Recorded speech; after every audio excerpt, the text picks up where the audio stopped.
সাদা শাড়ি পরা এক মহিলাকে দাঁড়িয়ে থাকতে দেখল।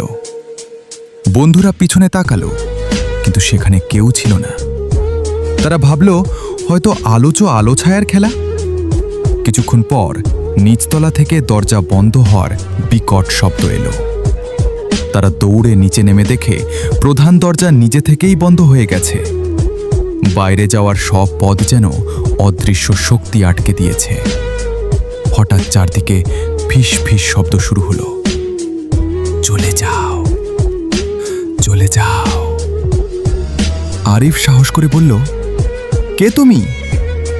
সঙ্গে সঙ্গে পুরো বাড়ি কেঁপে উঠল। উপরে কোথাও থেকে একটি নারী কণ্ঠ ভেসে এলো। এরকম গল্পের ভিডিও পেতে আমার পেজটি ফলো করে রাখুন। ধন্যবাদ।